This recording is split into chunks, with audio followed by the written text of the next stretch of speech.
आज मैं आपको एक ऐसी सच्ची घटना सुनाने जा रहा हूं, जिसमें एक लड़की ने 1 महीने के अंदर 3 युवकों से शादी की और तीनों से लाखों रुपए की रकम ऐंठ कर वह फरार हो गई।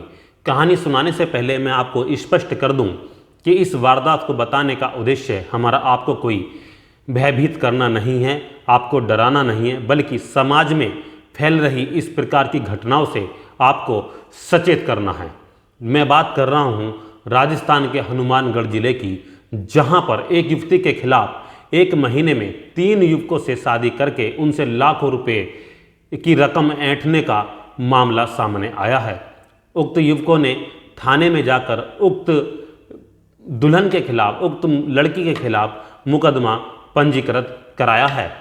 ये महिला इतनी शातिर है कि जब एक परिवार में शादी करने के बाद वहाँ से 5-6 दिन बाद ये फरार हो जाती, फिर दूसरे शहर में जाकर वहाँ एक नए लड़के को ढूंढकर उससे शादी कर लेती, फिर उसके बाद वहाँ भी 5-6 दिन रहती और उससे भी फिर लाखों रुपए की रकम ऐंठ कर वहाँ से फरार हो जाती।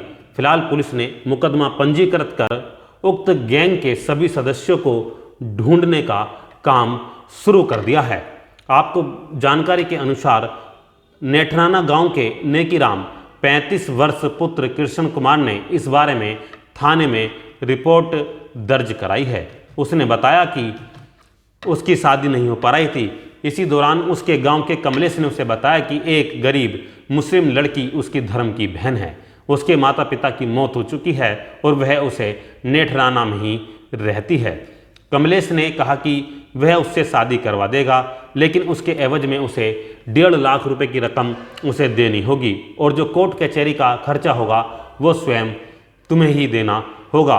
उसने कमलेश को शादी के लिए हाँ कर दी और उसे अपने घर ले गया, जहाँ पर उसने एक लड़की को उसको दिखा दिया। लड़की ने अपना नाम शबनम बताया और पिता का नाम नवाब खां, पारिक कॉलोनी हनुमानगढ़ बताया। इसके बाद 13 मई सन 2022 को कमलेश और शबनम दोनों उसे भादरा कोर्ट लेकर के गए, जहां पर कमलेश ने उसकी और शबनम की शादी के संबंध में 500 रुपये के स्टाम्प पेपर पर पढ़ा लिखी करवा दी, यानी 500 रुपये के स्टाम्प पेपर पर दोनों की शादी करवा दी। नेकीराम ने बताया कि शादी करने के एवज में कमलेश ने उससे 1,05,000 रुपये नकद, 10,000 रुपये कपड़े दिलवाने के लिए और 30,000 रुपये अन्य और ले लिए। इसके बाद वह शबनम को नेठराना ले आए। शबनम करीब 6 दिन उसके घर पर रही, जिसके बाद उसका जिसको अपना वो भाई बता रही थी वह उसके घर आया। उसने कहा कि मैं अपनी बहन को ले जाना चाहता हूँ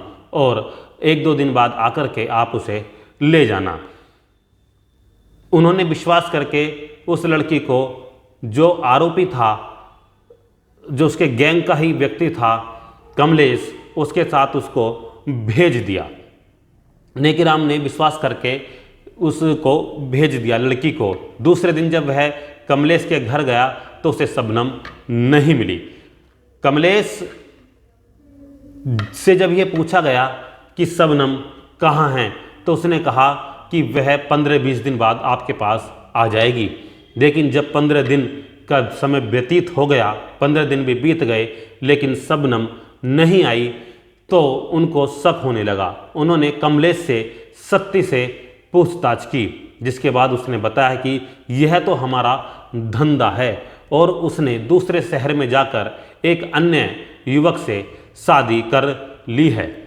जिसके बाद उन्होंने आंखें खुली और उन्होंने थाने में जाकर उक्त आरोपी के खिलाफ मुकदमा पंजीकृत कराया और जब आरोपी से अपने दिए हुए पैसे भी मांगे तो आरोपी ने उन्हें देने से मना कर दिया और साथ में धमकी भी दी। आरोपी युवक अविवाहित युवकों की जानकारी निकालता था, उनसे संपर्क करता था और उनसे अपनी बहन की शादी करवा दिया करता था।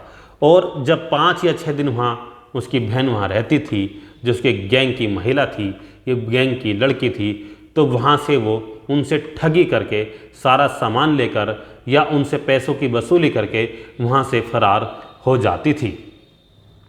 फिलहाल पुलिस मामले की तफ्तीश में जुटी हुई है। हमारी इस वीडियो को आपसे कहानी को बताने का उद्देश्य सिर्फ इतना ही है कि आप समाज में फैल रही इस प्रकार की घटनाओं से सचेत रहें, इस प्रकार की घटनाओं से आप बचे रहें। कोई भी इस प्रकार का मामला सामने आता है तो पूर्ण रूप से पहले उसकी जांच पड़ताल कर लें, उसके बाद ही कोई अपना कदम उठाएं। साथ ही मैं आप सभी से कहूँगा कि इस प्रकार की आप हमारी वीडियो देखना चाहते हैं तो हमारे चैनल को लाइक और सब्सक्राइब जरूर कर दें, जिससे इस प्रकार की कहानियाँ, स्टोरी, जो सच्ची कहानियाँ हैं, आपको मिलती रहें। नमस्कार।